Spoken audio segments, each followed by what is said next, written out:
So welcome back. Now what I want to do is I want to dig into a little bit about how you as a developer of a Django application interact with Django itself with objects. So just to recall, if you're looking for the downloads, djfree.com is the place to go. We are working through the Django tutorial, and I'm pretty much no further than part 2 in this particular one because I'm really not worried about building the Django app. I'm really interested in how objects work. So one of the things that you can do, because Django is really cool open source, is we're actually going to look at the source code to Django.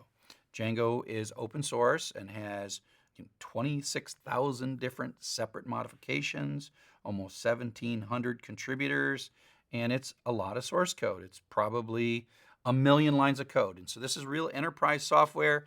It's very exciting stuff. And open source is really cool because we can look inside Django. Django is not a magical thing that we can't see, and we can learn from it and understand it. And so what I'm going to try to do is I'm going to take you inside Django, and our application that we write is going to be really simple. It's this polls application that just prints out hello world, because this isn't a Django class. This is really kind of a how object-oriented works inside Django. So what we're doing here is, if you read the Django documentation and you read the Django tutorial, what you find is that, oh, okay, there's this big thing called Django, and you got to write these files, this file URLs that routes things, and models that creates database tables and allows you to read and write data from those database tables, and the views that shows what the user interface of this is. And so you're supposed to create these files. So I'm going to focus mostly on the models file and talk a little bit about what's going on inside of Django and how Django in effect creates classes, and then you create classes that derive from the Django classes, and then you can create objects that are based on your classes and then use those objects. And so we're going to dig into the source code to Django. And so this particular one, let's take a look at this base.py. Let me show you the models file that's our code. So here's our models file. And if you read the documentation in Django, it says, well, if you want to create a database table, it's called a model in the model view controller. We're going to make a database table that has question text, publication date, and then have some methods inside of it, like how to print this particular object out as a string, and then this was published recently is something that they're going to use in it. And then we're going to have another table called choice, and it's going to have a question column and a text column. And we can see this. There's this thing called migrations that reads this and creates tables.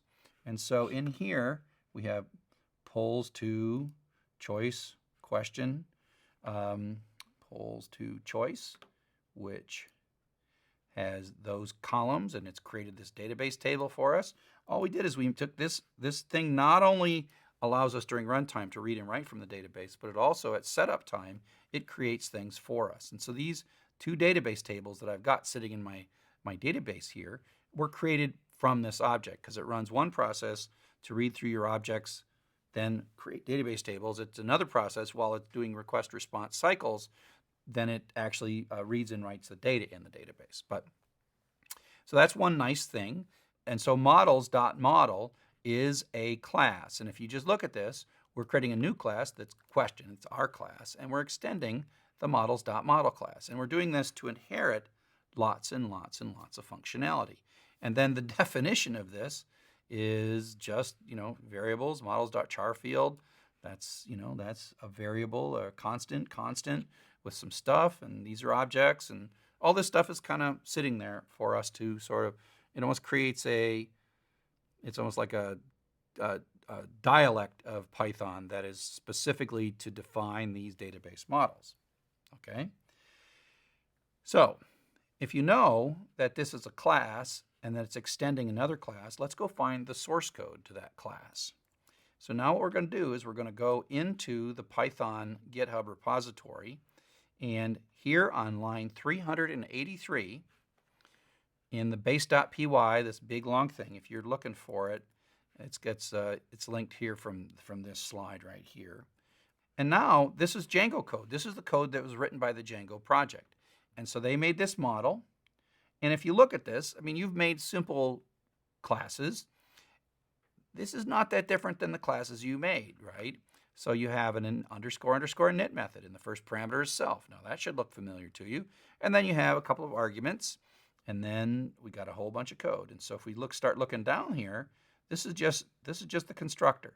So part of the goal of object-oriented programming is you get to write a little bit of code that leverages hundreds and hundreds of lines of code that somebody else, some other really sharp people, like let's see if we can find the contributors.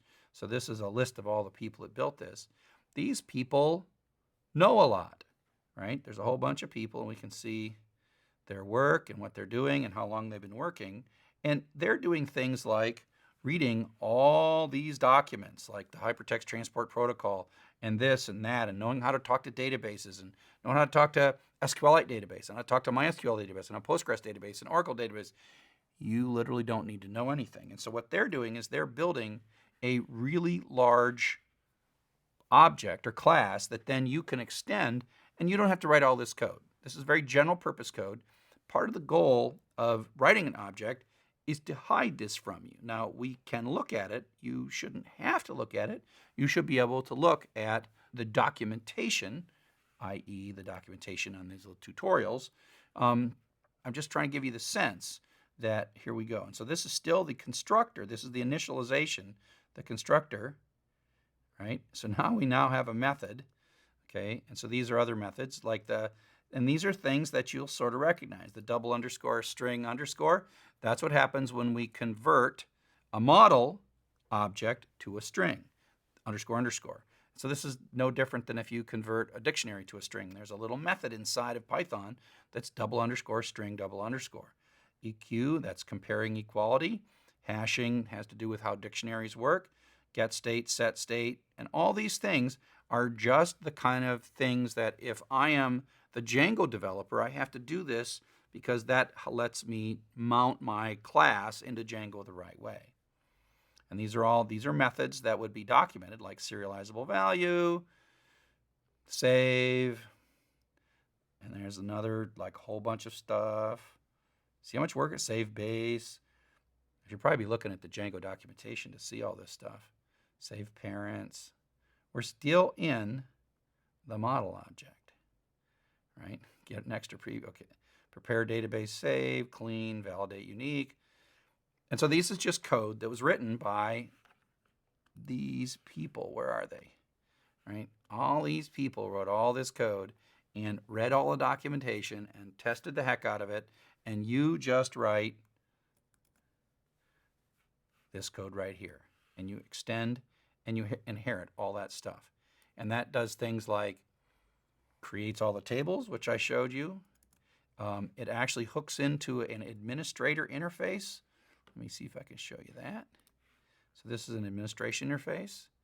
And so this user interface, this part of your Django application that came from Django, that's the admin tool, the admin panel within Django, and your model is now in there, right? And so you got some question text and a date published, et cetera, et cetera, et cetera.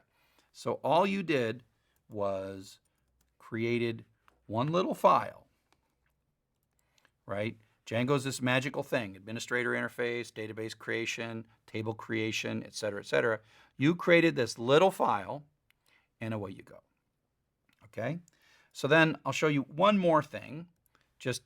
The pattern you'll see is kind of the same, is in this views.py file.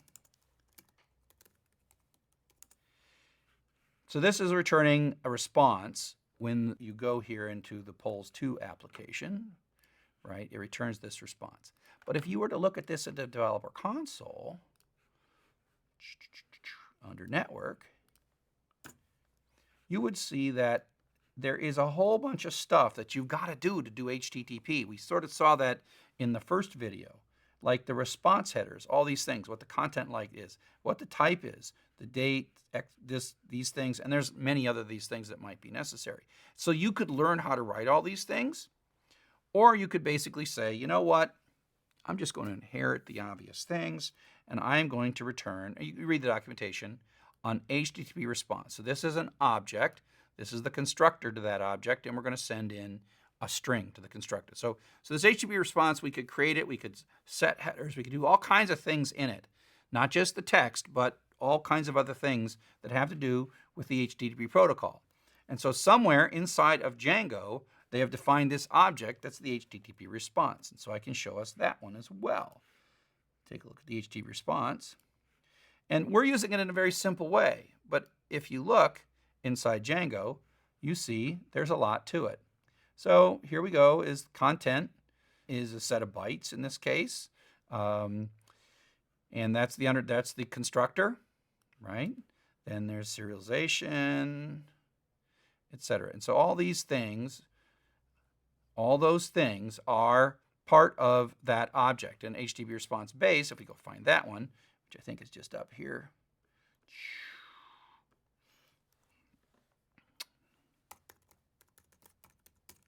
So even within this file, they're using one class, HTTP response base, right? Content type, that's the thing about it's text/HTML. Status, that was the 200 OK, et cetera, et cetera. Char set, UTF-8. So we're setting that thing up. That's a constructor here. And if you were looking at the documentation, you would see that.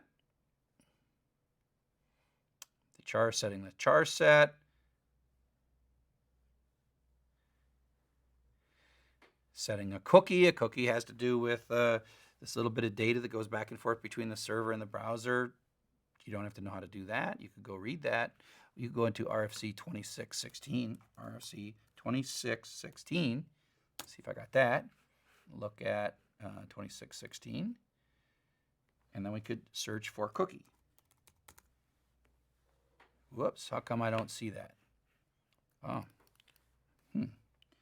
RFC 26, RFC HTTP cookie. Which one is it? Maybe it's got its own document. Yeah, there we go. RFC 6265. So if you want to set a cookie, which is how we log in and out of applications, you got to go read this one. And how many pages is this?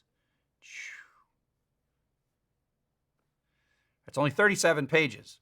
But it turns out that, thankfully, somebody in the Django project, where are we, has a little,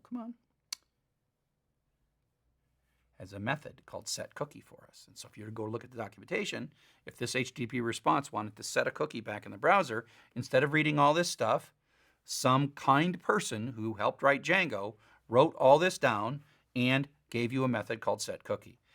So I'll stop there. I'm not really trying to get you to sort of be a wizard in any of this stuff. I'm trying to give you little tiny places where you can jump in and learn more.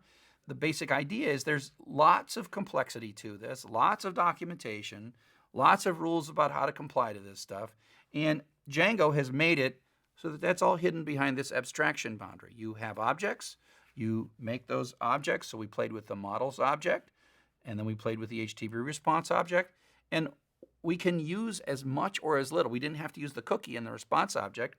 We can use as much or as little of that stuff as we want. And that's the beauty, is that all that complicated detail is hidden inside Django with the convenience of we can use as little or as much of it as we want.